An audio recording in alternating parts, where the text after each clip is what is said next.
ల్యాప్టాప్లోకి చీమలు వెళ్తే పాడవుతుందా? పాడవడం కాదు, సర్వం నాశనం అయిపోతుంది. ఒక ల్యాప్టాప్ అయితే మా దగ్గరికి డిస్ప్లే రావడం లేదని వచ్చింది. తీరా ఓపెన్ చేస్తే ల్యాప్టాప్ నిండుగా చీమలు అవుతున్నవి.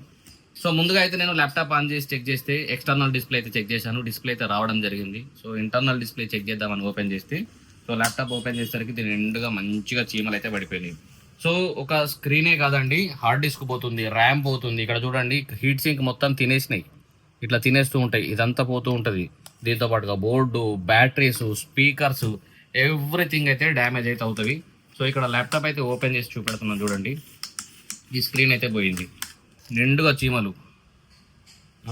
ఇట్లా ఈ చీమలు రావడం వల్ల రస్ట్ వస్తుంది, చీమలతో పాటుగా స్క్రీన్ అయితే పోయింది. ఇప్పుడు ఏమైంది, దీన్ని మంచిగా నీట్గా కాపాడుకోకపోతే స్క్రీన్ కాదు మన హార్డ్ డిస్క్. ఖచ్చితంగా ల్యాప్టాప్ మీరు యూజ్ చేయకుండా పక్కకైతే పెట్టకండి. పక్కకి పెట్టినా కానీ జాగ్రత్త పడండి, ఈ చీమలు లాంటివి వెళ్ళకుండా చూసుకోండి.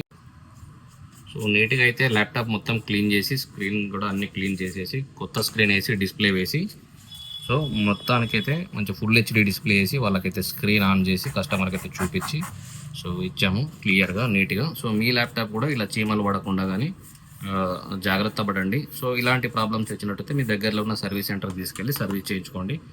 రెగ్యులర్గా యూజ్ చేయండి, యూజ్ చేయకపోతే బ్యాటరీస్ కూడా పోతాయి. సో ఇలాంటి టిప్స్ నేను రెగ్యులర్గా అప్డేట్ చేస్తూనే ఉంటాను. మా ఛానల్ అయితే సబ్స్క్రైబ్ చేయండి. Thank you.